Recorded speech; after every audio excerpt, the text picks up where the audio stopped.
Aula do queridíssimo Dr. Roberto Navarro, que está aqui com a gente. Bem-vindo. Boa tarde. Boa tarde. Lembrando que o Dr. Roberto é nutrólogo, clínico geral, e a gente consegue abordar esses assuntos com todos os tipos de pergunta. Então, se hoje você tem uma dúvida que está aí, ó, matutando na sua cabeça, como a minha de agora há pouco, que eu perguntei a respeito de aveia, amaranto, quinoa e tal, manda pra gente que a gente coloca ao vivo sua perguntinha. O tema de hoje está aqui. Alimentos contra a barriga. Famosa barriga, hein, Carol? A famosa barriga. Hoje você vai contar a história inteira, né? Você vai dizer o que acaba com a gente e o que pode nos salvar. O que leva a gente a ficar com a barriga maior do que deve, né? Que é meio que uma epidemia isso. E para a medicina não é uma questão propriamente só estética, não, Carol. O aumento da circunferência abdominal, da gordura abdominal, ela é perversa porque aumenta o risco de doenças, né? O risco de diabetes, hipertensão, infarto, enfim. A gente precisa tomar cuidado e não deixar ela aparecer. Tá. Então, primeiro saber por que aparece e como se prevenir para que não tenhamos esse aumento aí da circunferência abdominal. Eu não estou falando do pneuzinho lateral, que é estético, que você pega só com o dedinho assim, isso é bobeirinha. Você incomoda esteticamente, mas fala a gordura que está dentro da barriga, Carol, que a gente chama de gordura visceral ou intraabdominal. Que é perigoso. Essa é perversa. Aliás, eu até queria aproveitar e fazer um parênteses, eu tenho notado o aumento de gordura abdominal e tal em adolescentes, doutor Roberto. Também. É uma geração ali, né, essa que eu observo. Meu Deus, é uma fase que os hormônios estão tão ao nosso favor, tá tudo tão nos ajudando e de repente as meninas estão engordando. É fator alimentar, Carol, sem sombra de dúvida. É fazer besteira mesmo, né? Eu vou eleger aqui pelo menos 5 questões que estão sem dúvida contribuindo para o aumento da gordura abdominal. Vamos lá. Depois nós vamos falar de como evitar e os alimentos que vão nos proteger. Então, primeiro, Carol, um dos maiores vilões hoje seriam os carboidratos. Não tem jeito. Não tem jeito. Eu já falou isso. Carboidrato, o que acontece? É óbvio que é um alimento que a gente precisa. A gente está errando na qualidade e na quantidade. Carboidrato é um alimento que gera energia, é importante isso. A gente precisa do carboidrato. O problema são os carboidratos na sua forma refinada. Né? Então, quando vira o açúcar, quando vira a farinha branca, aí vem aí mais o refrigerante, vem às vezes o excesso do álcool também. Então, esses carboidratos de carga glicêmica alta, né? Os açúcares refinados e todos os seus congêneres, eleva muito a produção de um hormônio chamado insulina, Carol. E a insulina é um hormônio que para a medicina já está claro, quanto mais eu produzo insulina depois de uma refeição, mais a chance dessa insulina estocar parte dessa glicose que veio do carboidrato, que é uma fonte de energia. Quem dera que o corpo queimasse tudo em 1 minuto. A gente poderia comer à vontade, tudo é queimado. Está queimando, a energia que está entrando está sendo digerida. Na verdade, não, está sendo queimada. Parte dessa glicose o corpo tem que enfiar em algum lugar antes de conseguir queimar. E quem faz esse papel é a insulina, que joga a glicose para dentro das células, que ótimo. Isso tem que ser muito bem facilitado. A insulina precisa ter acesso ao receptor da célula, acoplar bonitinho para jogar a glicose para ela ser queimada, porque o que sobra vira reserva. Vai direto para o tecido adiposo. O que está lá dentro das suas células de gordura é a soma da glicose mais do ácido graxo que veio da gordura também. Então nós vamos falar aqui já de antemão, que o erro maior está no excesso de carboidrato refinados, no desequilíbrio, no excesso também da gordura hidrogenada, que vai ser banida do planeta. Isso já é uma lei que em todos os países já está sendo colocado na prática. Existe até data nos Estados Unidos, até 2018, 2017, porque a gordura hidrogenada, Carol, a indústria passou a utilizar de maneira muito exagerada, né? Se descobriu que pegando um óleo e jogando hidrogênio, virava uma pasta. Isso foi ótimo para a indústria alimentícia, porque disso veio a margarina, veio o chantilly, veio a panificação, usa muito a gordura hidrogenada, porque ajuda a conservar, o alimento não fica tão mole, ele fica mais crocante. Dá mais sabor ou não? Também, porque a gordura já é muito palatável. E o que faz a gente ter uma sensação de prazer, muitas vezes, é a presença da gordura. Então a indústria foi lá e usou de maneira exagerada. E qual é o problema? A gordura hidrogenada, Carol, ela não tem função no organismo. A gordura que a gente ingere, que vem da natureza para a gente, seja até de origem animal, de origem vegetal, dos óleos, ela cumpre funções. A gordura ela é metabolizada e vira subfrações chamadas de ácidos graxos, que cumprem funções, viram hormônios, viram reserva de energia, que a gente precisa de energia, né? A gente tira a energia da glicose e também o ácido graxo também pode virar energia. Então, isso é importante para o corpo. A gordura hidrogenada não cumpre função nenhuma. Ela literalmente é usada como algo que o organismo sabe onde coloca, é algo que vai sendo direcionado para alguma região. Essa região são os adipócitos da região abdominal. E pega as crianças hoje, Carol, elas estão comendo muito salgadinho de pacote, elas estão se entupindo de refrigerante, é docinho para lá, é docinho para cá, vai dar barriguinha, vai ter problemas e desde a infância. Outro desequilíbrio, Carol, também importante, é o desequilíbrio da gordura ômega 6 e ômega 3. O que significa isso? A gente precisa da gordura. Primeiro, não achar que gordura mata. Não. Tá. Nenhuma gordura mata se ingerida em quantidade correta. Eu diria que a hidrogenada é uma exceção. Tá. E toda gordura que passa por um aquecimento extremo e ela perde a característica benéfica dela. Então, fritura, isso realmente não é legal. Mas existe a necessidade, a gente tem um equilíbrio em 2 subgrupos de gordura, uma chamada ômega 6, uma chamada ômega 3. Todas são importantes. O problema é que a gordura ômega 6, que é muito mais presente na carne vermelha, presente nos laticínios, presente nos embutidos, né, no salame, na mortadela. A gordura, próprio peito de no peru. próprio peito. E o que acontece? Quando eu começo a ganhar a barriga, que eu começo a comer muito carboidrato e gordura hidrogenada, eu começo a engordar na barriga, tá? Vou aumentando a circunferência abdominal.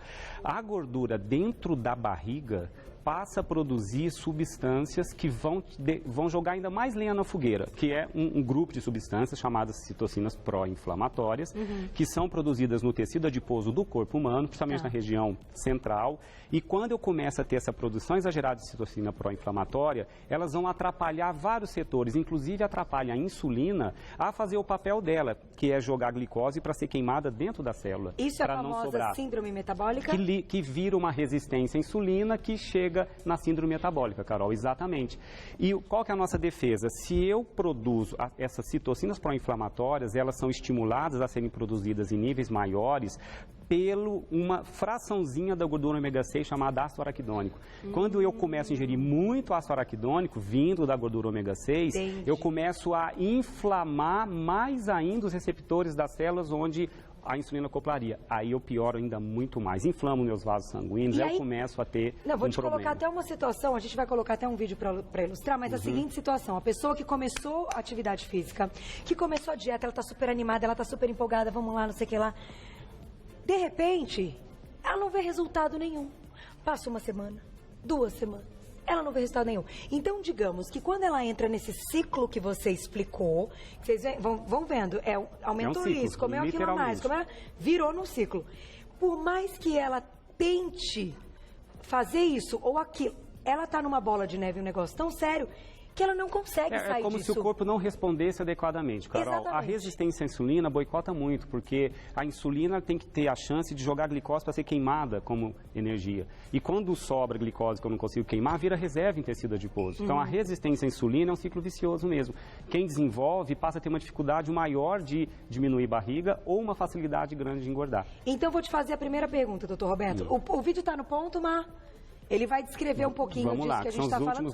Mas a minha pergunta nesse momento é, para sair desse ciclo vicioso, para sair dessa bola de neve, primeira tática de ataque é diminuir calorias diárias ou cortar alguns alimentos, ou ainda com um equilíbrio é possível? A soma de tudo isso, Carol, porque eu quis contar justamente o que que traz.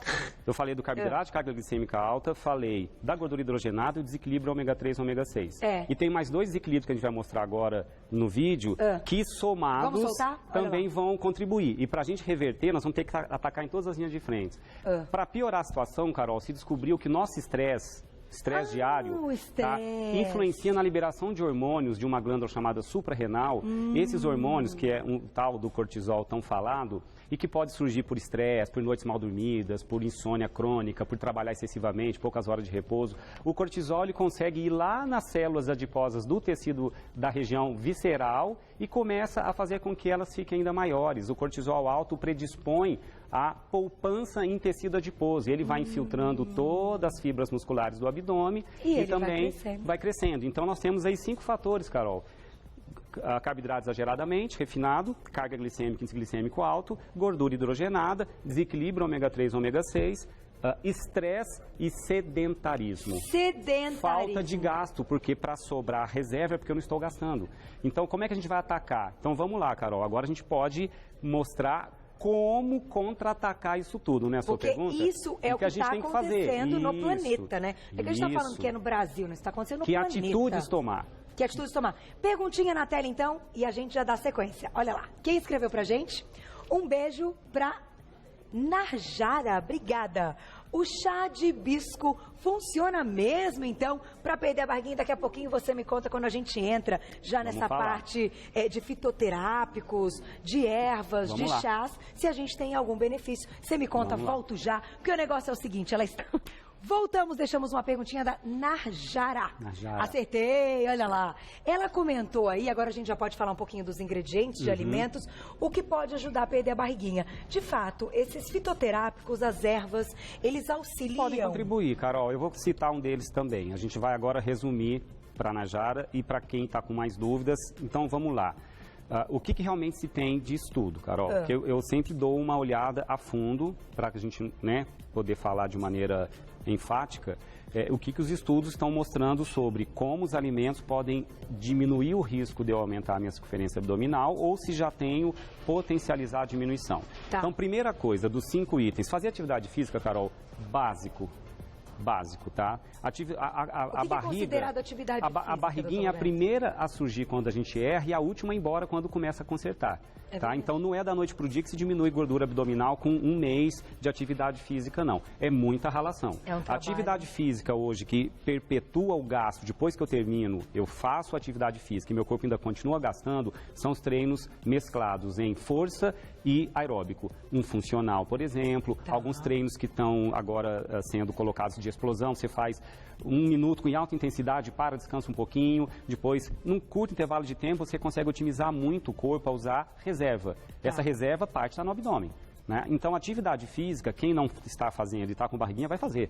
Tá? Começa caminhando, o que for, mas depois pega a orientação de um educador físico para te mostrar qual é o melhor treino, o combinado melhor. Me diga a verdade. Só caminhadinha ajuda em alguma coisa quando tá com a barriga, quando tem que... Só caminhadinha não, Carol, muito pouco. Adoro sinceridade. Não, só caminhadinha não. Haja uma caminhada, aí tem que ser maratonista. Aí tem que ser... Aí você tem que ser aquela caminhada de 3 horas. Você tem que colocar ali o frequencímetro, o relógio e uma caminhada que chega a pelo menos 7,5, que já é quase um trotinho de corrida. Você vê maratonista barrigudo, aqueles quenianos que estão ganhando todas as provas, são magros, né? Então, atividade física que seja de resistência. O corpo, depois de um certo tempo, ele começa a usar a gordura como energia, Carol. No começo usa outra fonte, que é glicogênio, que não queima gordura nenhuma. Esgotou o glicogênio, vai para tecido adiposo. Quanto tempo mais ou menos? Uma meia hora? 40 minutos. Depende da intensidade do treino. Tem treinos que potencializam isso num intervalo menor, que são os funcionais, esses de alta intensidade.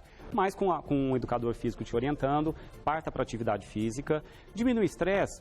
Não sei como, mas cada um tem o seu jeito. Vai tirar férias, não dá para tirar férias o ano inteiro, mas vai tocar um violão, vai escutar uma música, vai fazer uma dança, está dormindo mal, procure. Meu diretor falou, vai pescar. Você gosta de pescar, vai pescar. Não, você não, mas você está dando uma dica para quem gosta. Não, e se está com insônia, viu, Carol? Porque a insônia, ela é aumentadora de cortisol no dia seguinte, também aumenta a circunferência abdominal. Se está dormindo mal, procure ajuda, começa com um chazinho, vai para fitoterapia, mas às vezes tem que procurar um tratamento específico quando a insônia é crônica. Agora, nos alimentos, Carol, que eu acho que vai fechar e a dúvida de quem está em casa. A gente tem que atacar em várias linhas de frente na alimentação. Primeiro, inserir fibra, Carol. A fibra é a parte do alimento, que nós vamos mostrar onde eles estão aqui, que diminui a rapidez de absorção da glicose no intestino. Quando a glicose não é absorvida rapidamente, não existe um pico de insulina tão alto. Então, a fibra, aliás, os estudos mostram que quem ingere mais fibra tem menos tendência à obesidade, à diabetes e a doenças cardíacas. Então, a fibra tem que estar presente, nós vamos mostrar elas aqui. Os carboidratos que tem que fazer parte do dia a dia não podem ser só de alta carga glicêmica. Né? Não adianta eu me entupir de açúcar, doce, arroz branco, farinha branca. Se eu sou sedentário, eu vou ter pico de insulina o tempo inteiro. Eu preciso inserir os de carga glicêmica mais baixa ou média. Eu vou mostrar o que pode fazer parte da nossa saladinha, tá? A gente tem que pensar em inserir mais ômega 3 para contrabalancear. Na nossa dieta ocidental, a gente ingere muito mais ômega 6 do que ômega 3. O ideal seria uma proporção de 4 gramas de do ômega 6 para 1 de ômega 3. A estatística aqui no Brasil é que a gente ingira 30, 40 gramas de ômega 6 para 1 grama de ômega 3. Então, vamos inserir mais ômega 3. A gente precisa do cromo, vamos mostrar onde ele está, que é um mineral que atua na melhora ou na facilidade da insulina acoplar em receptor de célula para jogar a glicose para dentro. Tá. A insulina tem que vir com uma navezinha, achar um aeroporto, pousar para poder descarregar ali naquele aeroporto o passageiro que é a glicose que vai para dentro da célula. Entendi. Então, os receptores de insulina dependem do cromo para funcionar. Então, nós vamos mostrar os alimentos mais ricos em cromo. É necessário o zinco, porque o zinco também é um cofator na ação da insulina, é fundamental.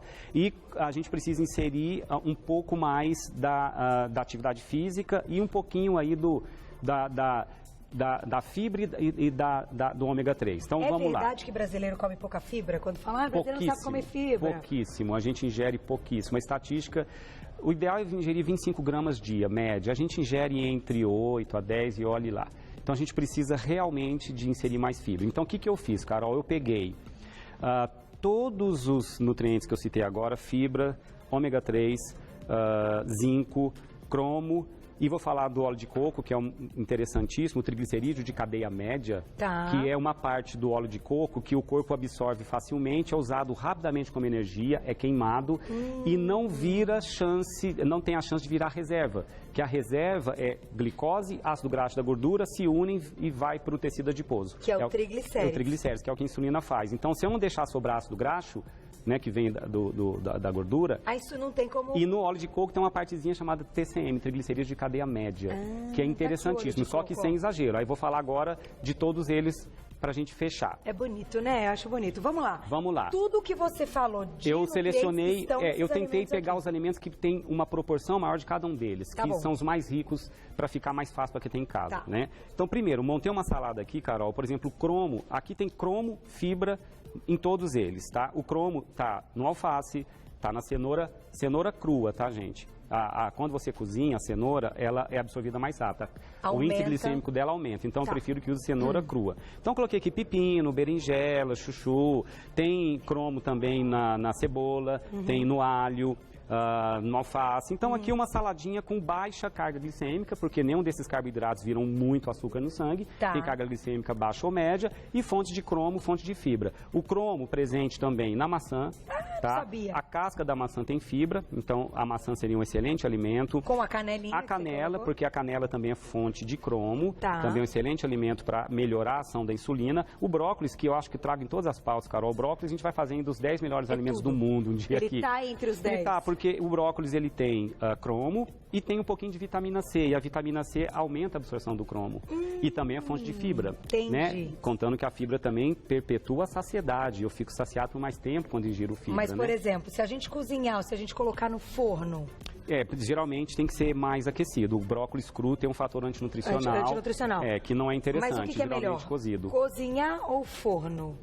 Tanto faz, se você aproveitar a água do cozimento, porque parte para fazer outras coisas, aí tanto faz. Legal. Se for ao forno ou ao vapor, acho que o melhor é no vapor também. No vapor é o melhor, fantástico, né? Pensei num corte de peixe aqui, Carol, que poderia ser um salmão. Eu trouxe um peixe apresentando aqui. Os mais ricos em ômega 3, tem o salmão, tem o atum, tem a sardinha, tem a truta, mas pode ser um filé de pescado. Eu tô trazendo aqui o peixe, pedi para a Malu fazer peixe, porque a gente aqui na dieta ocidental exagera no ômega 6. A gente exagera nos laticínios e na carne vermelha, e na carne de porco, até no próprio frango, né? É verdade. Então, vamos colocar um pouco mais de peixe, porque os estudos mostram que populações que ingerem mais peixe com ômega 3 têm menos tendência à síndrome metabólica, têm menos tendência a doenças cardiovasculares. Então, vamos colocar o peixinho aí. Ainda coloquei do lado o alho, porque o alho é fonte de cromo também, tá? Fazer com um temperinho ali, exatamente. alhozinho. Trouxe aqui a linhaça moída e a chia, porque são fontes de ômega 3, do reino vegetal, né? Para quem não ingere peixe, é vegetariano, além de fontes de fibra. Então tem fibra, tem ômega 3 e também são fontes de cromo. Também são fontes de cromo e são fontes de zinco também. Esse aqui não é do... Não, esse aqui eu trouxe separado aqui o levedo de cerveja, que é fonte de cromo também. Que interessante, hein? Trouxe ali naquele outro da frente as oleaginosas, um mix de oleaginosas e a aveia. A aveia, fonte de zinco, fonte de cromo, fonte de fibra. Nossa, gente. Oleaginosas, fonte de ômega 3, também um pouquinho. Mas tanto fonte de cromo. Flocos ou o grão da aveia. O farelo de aveia é o mais interessante, que ajuda ainda mais no controle do colesterol. E trouxe num pedestal, porque eu acho que são fantásticos, né? a biomassa. A biomassa. Tá? E trouxe uma colher de sopa para mostrar que o limite ao dia, no máximo, uma colher de sopa. Por que a gente coloca muita biomassa nas preparações que a Malu faz? Isso é interessantíssimo. A biomassa, ela é uma fibra que não é totalmente digerida e absorvida, então ela facilita muito a flora bacteriana saudável se desenvolver.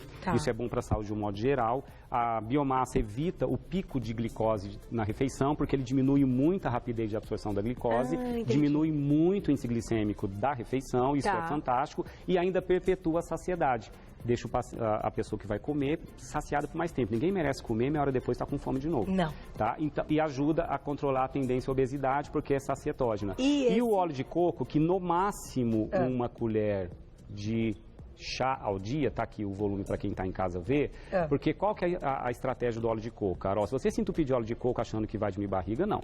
Porque não esquecer que gordura, parte dele é calórico, é gordura, também tem ácido graxo que vai virar reserva, mas uma parte do óleo de coco é triglicerídeos de cadeia média, que eu expliquei já. Ele não é utilizado como, ele não vai virar reserva dentro do tecido adiposo, ele vai ser queimado como energia. Então, se eu substituo parte do carboidrato exagerado que eu como, eu diminuo um pouquinho o carboidrato ou diminuo alguma outra gordura que eu estou exagerando. Eu diminuo a manteiga, eu diminuo o corte gorduroso da carne, eu começo a ter um critério de comer mais gordura saudável e insiro um pouquinho de óleo de coco no meu dia a dia. Alguns estudos mostraram, sim, diminuir a circunferência abdominal, substituindo o carboidrato refinado ou a gordura perversa, que é ômega 6. Porque aí eu aumento a saciedade sem que eu tenha que ficar comendo pão para ficar saciado, digamos assim. E como não sobra muita reserva, menos tecido adiposo é formado. Olha, o óleo de coco, ele veio para revolucionar uma Ele me conquistou aos poucos, Carol. A gente, quando forma na medicina, eu formei há quase 25 anos atrás. O óleo de coco era uma fonte, e ainda é, de gordura saturada, que é a gordura que a gente sempre aprendeu na medicina, que não era boa para a saúde. Mas, passados 25 anos, estudos mostram que a gordura saturada do óleo de coco não tem o poder aterogênico, como, por exemplo, da manteiga, mas não por isso exagerar, tá, Carol? Eu só chamo a atenção de não exagerar, porque a gente vê, às vezes, exagero na mídia. Receitas culinárias com 3 xícaras de óleo de coco. Fritar no óleo de coco também não é legal, mas inserir no dia a dia, eu acho que aqui eu resumi os alimentos que podem fazer parte do cardápio de quem está assistindo. Que vai diminuir a atividade física, diminuir o estresse, e se tiver resistência à insulina, procurar também um médico, porque o diagnóstico é feito por análise de exames laboratoriais, e não dá para saber se tem ou não sem uma avaliação médica, para poder ajudar a corrigir também com tratamentos. Só posso agradecer, ele sempre arrasa, né? Doutor Roberto, com uma aula de alimentos contra a barriga, para entender quais, tivemos que entender tudo que a gente está fazendo de errado, que não é só aqui no Brasil, é um problema aí do planeta, né? Vamos falar assim, porque o negócio não está tão simples. Mas eu acho que a indústria também está vindo com uma proposta de querer nos ajudar também. Afinal, que bom que Você Bonita está no ar há quase 6 anos e que cada vez mais a gente escuta as pessoas falando, nossa, comecei a assistir esse programa e agora eu não largo mais. E há 6 anos atrás falava, ainda torci um pouquinho o nariz para essa vida saudável, né, doutor Roberto? Então eu fico muito orgulhosa e muito feliz de uma pauta como essa. E quem quiser saber mais, pode entrar no site, que é o nutrasaudenacozinha.com.br. Só Nutra Saúde dele. Não, Nutra Saúde na Cozinha que dá maluco. Isso, meu só Nutra Saúde. E o doutor Roberto é só Nutra Saúde. E no Insta é @doutor Roberto Navarro. Roberto Navarro, tudo junto. Você já acompanha também nas redes sociais. Muito obrigada mais uma vez. Eu que agradeço, Carol. Sempre um prazer tê-lo aqui. Sempre um prazer. Gente, isso aqui é aula pro resto da vida. Pro resto da vida. E é simples, né, Carol? É mais simples que se imagina. E é mais barato do que a gente imagina, não é verdade?